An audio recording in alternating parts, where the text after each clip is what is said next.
Braun Breaker and Bronson Reed lay out Roman Reigns and Jey Uso.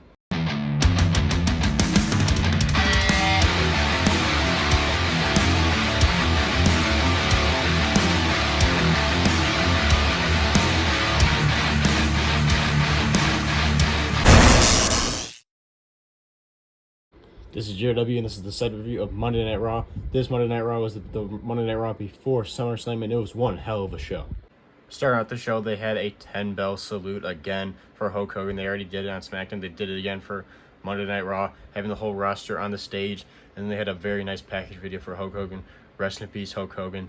Hulkamania will live forever. Then they kicked off with Jey Uso coming out. And before he really could say anything, he was interrupted by Paul Heyman. Paul Heyman pretty much saying how Braun Breaker and Bronson Reed are the next big stars, the future of WWE, and they're going to destroy Roman Reigns and Jey Uso. They're going to put them out to the pasture at SummerSlam. And Jey Uso did his thing, ended up running back the entrance and doing his eating and everything with the crowd to start the show. Then we had AJ Styles and the Kabuki Warriors take on Dominic Mysterio and Raquel Rodriguez and Roxanne Perez in a mixed tag team match. This was kind of random, but it's setting up because AJ Styles is facing Dominic Mysterio at SummerSlam for the Intercontinental Championship. AJ Styles and the Kabuki Warriors picked up the victory, so that usually, if you go by off like wrestling history and everything, that means Dominic Mysterio is gonna beat AJ Styles at SummerSlam. It's usually whoever goes over the show before usually loses, but every once in a while they change it up and they trick you. But I don't see Dominic losing at SummerSlam, but I would love to see AJ Styles win though.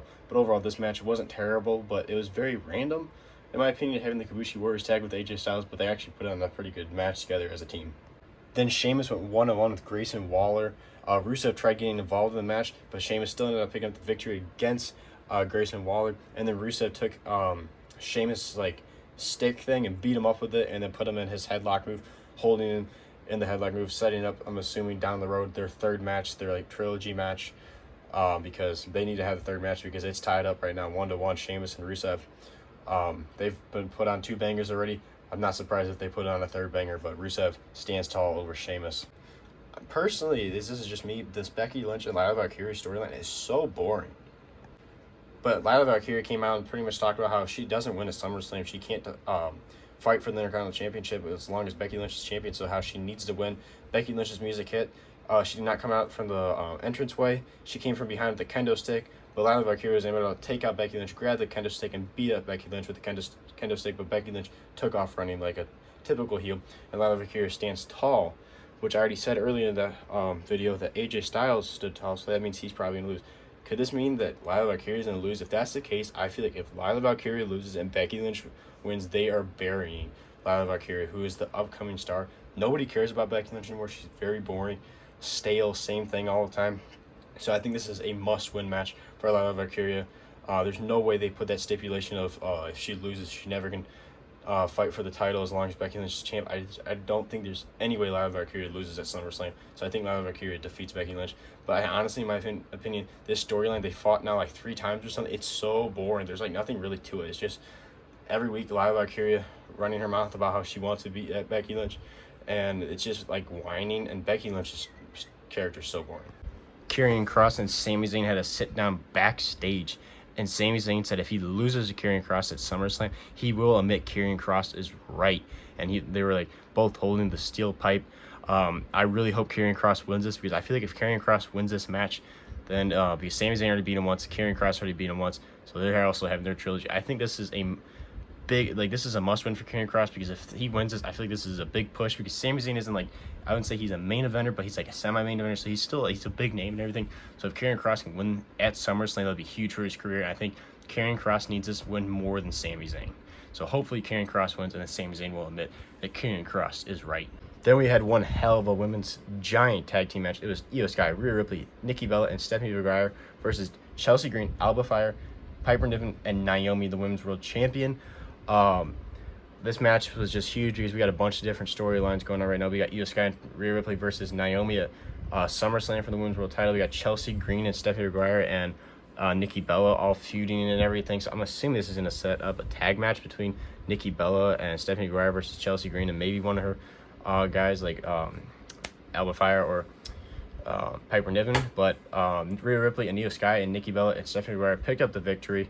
everybody got in like their finisher move. Stephanie McGuire ended up pinning I think it was Chelsea Green or Alba Fire was one of them. I don't think, and I know it was not Naomi or Piper Niven, but all of them got in their move in. Like Rhea Ripley hit the Riptide. Io Sky did her like moonsault thing. Nikki Bella did whatever her finisher is. I honestly forgot what it is. And then Stephanie McGuire did her thing and picked up the victory for the team.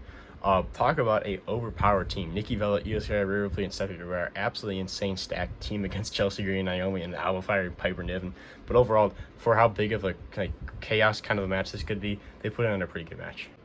Then Finn Balor and JD McDonagh were defending the tag titles against LWO. This match was going pretty good and everything. Cruz del Sol hit like a crazy giant like jumping flip outside of the ring onto JD McDonagh and Finn Balor.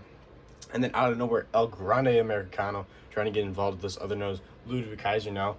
Then Dragon Lee came out and took out El Grande Americano. And LWO were about to win when another masked man, not looking anything like El Grande Americano, because El Grande Americano is out there laid out. Another masked man with like a beard almost, with a red, white, and blue like full like jacket and sweatpants with a mask, with no like details. There's just a plain like mask, like no like no like pieces like that like point up or anything, like El Grande Americano. Completely different person. Takes out LWO. Finn Balor hits the coup de grace 1, 2, 3, and the Judgment Day retain their tag titles. So who is El Grande Americano number 2? So we have 2 El Grande Americanos now. What is going on with this storyline? Absolutely crazy, weird how they keep on dragging this out. But Judgment Day retain the tag titles. Gunther comes out talking about how he's going to destroy CM Punk at SummerSlam and retain his World Heavyweight Championship. And he kept on dragging on how he wanted CM Punk to come out. Come on, CM Punk. Are you going to come out? And CM Punk's music finally comes on. CM Punk comes out and talks about how he doesn't want the World Heavyweight Championship. He doesn't want to become the World Heavyweight Champion. He needs to become the World Heavyweight Champion, and he's going to defeat Gunther at SummerSlam because he said, I don't want to, because people like you that are so dominant and everything for World Heavyweight Champion, he goes, I don't need to be World Champion. I don't want to be World Heavyweight Champion. I need to be World Heavyweight Champion. And went back and forth about how he's going to destroy Gunther at SummerSlam, and then Punk walked out, and Gunther was kind of just like flustered. I'm pretty excited for this match. I feel like they could put on a pretty good match. I just personally don't see CM Punk winning. I just don't know why. I don't get the vibe that CM Punk's gonna win the World Heavyweight Championship yet. I don't know if he ever will. Since coming back to WWE, maybe he will down the road. I just don't see him beating Gunther yet. Then it was Jey Uso versus Bronson Reed in the main event. Ended up in a disqualification because Braun Breaker got involved, took out Jey Uso, and they started beating the holy hell out of Jey Uso. When Roman Reigns' music, Roman Reigns comes down for the rescue, hits a Superman punch and a spear, takes out Braun Breaker, takes out Bronson Reed, but they ended up jumping him. Bronson Reed taking out Jey Uso because Roman Reigns tried picking up Bronson Reed again for the Samoan drop, but he couldn't pick him up this time. He took him out. Braun Breaker took him out, takes him outside of the ring, throws him over the barricade. But before that, almost forgot, Jey Uso and Roman Reigns were standing tall, and they ran around both sides of the ring. They were going to hit a spear, but Braun Breaker caught Roman Reigns with the spear, and Bronson Reed clotheslined Jey Uso. That's when Braun Breaker threw Roman Reigns over the announce desk, standing tall over him. And then they hit Jey Uso with multiple tsunamis. And they brought Roman Reigns into the ring and hit him with multiple tsunamis. And then both Jey Uso and Roman Reigns stumbled outside of the ring. Braun Breaker and Bronson Reed standing tall to end the show. And then it kind of just got awkward. It was just like they were kind of standing there weird. And Braun Breaker's head starts tweaking. And you see Roman Reigns and Jey Uso at the edge of the barricade. Braun Breaker gets out of the ring, runs all the way around, and spears both Roman Reigns and Jey Uso through the barricade. And Braun Breaker and Bronson Reed stand tall. And they stole Roman Reigns' expensive Jordans, and Bronson Reed's yelling, "These are mine now." But Braun Breaker and Bronson Reed stand tall. And at SummerSlam, it's going to be Roman Reigns and Jey Uso versus Braun Breaker and Bronson Reed.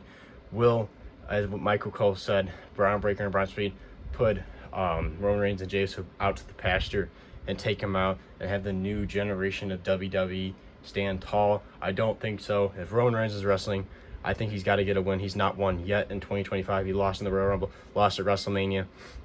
He did win against Soul Scroll at the beginning of the year, but he's not won since then. So he's not won since January. So I don't see Roman Reigns losing. I think Roman Reigns and Jey Uso are going to defeat Braun Breaker and Bronson Reed at SummerSlam. Overall, this Monday Night Raw was stacked, obviously because it was before SummerSlam. Hell of a show. hell of a way to end it. Great way to honor Hulk Hogan. They also had another interview during the show with a lot of the current wrestlers about how much Hulk Hogan meant to them and how much he meant to the business. They had some legends too, like Hacksaw Jim Duggan and a couple other guys. It was just really cool how much they were doing for Hulk Hogan, because it's so sad that Hulk Hogan has passed away. What a legend. If it wasn't for Hulk Hogan, there would be no WWE today. So he is the man. Rest in peace, Hulk Hogan. Still just, I can't believe he's gone. But overall, Monday Night Raw was great. Very excited for CM Punk and Gunther at SummerSlam. Who is the second El Grande Americano? We need to know who is El Grande Americano number 2. And obviously we have 2.0 with Luda Kaiser, because Chad Gable's injured. There's so many El Grande Americanos. I can't keep track. I feel like Kevin Owens, when Kevin Owens was questioning Elijah and Elias, like when he's going crazy. That's what I feel like right now with all these El Grande Americanos. I can't keep track of them. But overall, this Monday Night Raw is really good. I'm going to give it a 4 out of 5. This is JW. Make sure to like and subscribe. Stay tuned for more figure content. I'll see you guys in the next one. Prediction video of SummerSlam. Both nights will be coming out this week, either Wednesday or Thursday. Stay tuned for that, and I'll see you guys in the next one.